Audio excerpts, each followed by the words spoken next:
Salomon Speedcross 5.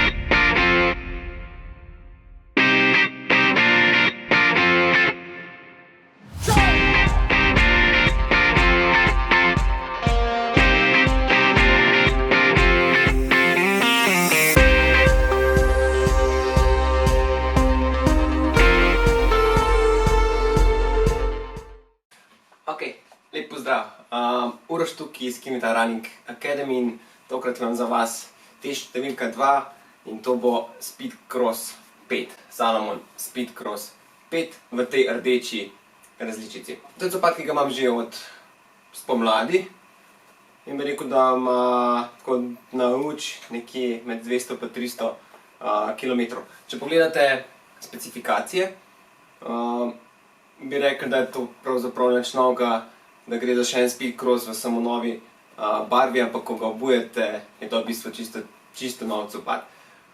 Če začnemo s tehničnimi stvarmi, gre v bistvu za copat, ki ima pri številki 42,5 dobrih 300 gramov, cirka 320.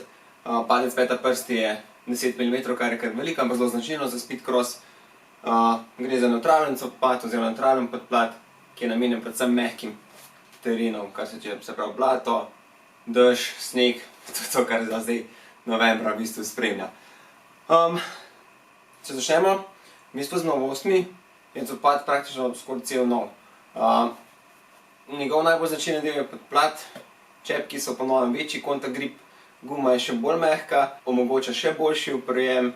Čepki so na podplatu obrnjeni v različne smeri, tako da omogočajo tako dober oprijem na spustih, dober oprijem na vzponih in to je v bistvu teren, ki ga Salomon Speedcross 5 naravnost obožuje.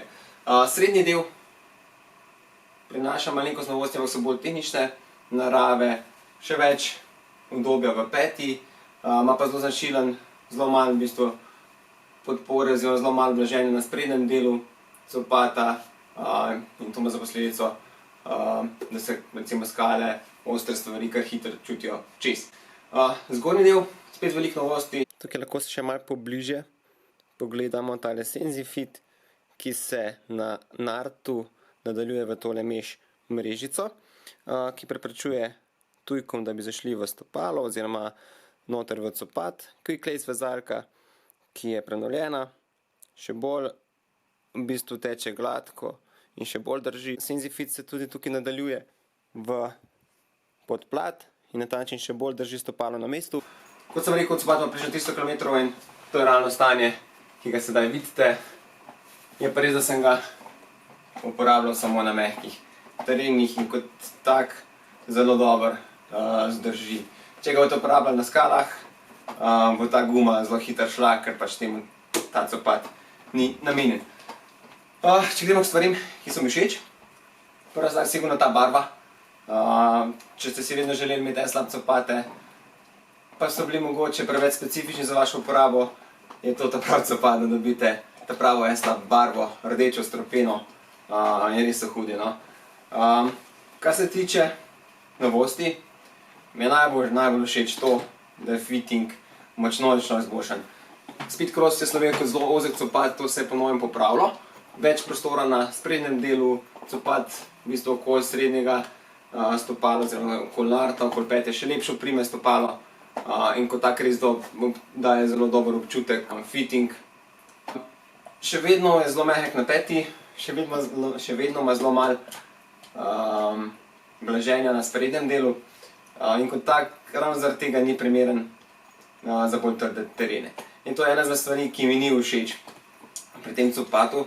Ravno zaradi visoke pete, nizkega sprednjega dela, deluje majčkeno nestabilno, ampak ne da je to slabo, to kar samo dela zelo specifičen copat. Jaz ga obujem zelo rad za take razmere, ki nas zdaj čakajo, se pravi za blato, za sneg, za zelo mehke terene, kjer pa vem, da me čakajo skale, malo trši teren, pa to ni copat, na katerega bi prvo pomislil.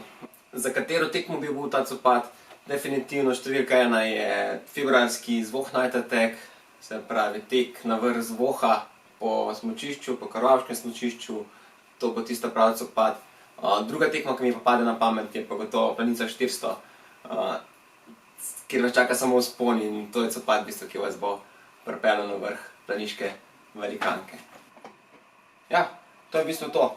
Salomon Speed Cross 5 je hud copat, v še hujši barvi. Obstaja tudi Gore-Tex različica, ki še ne premoči, tako da to je tudi super zdaj za zimo. In to je to.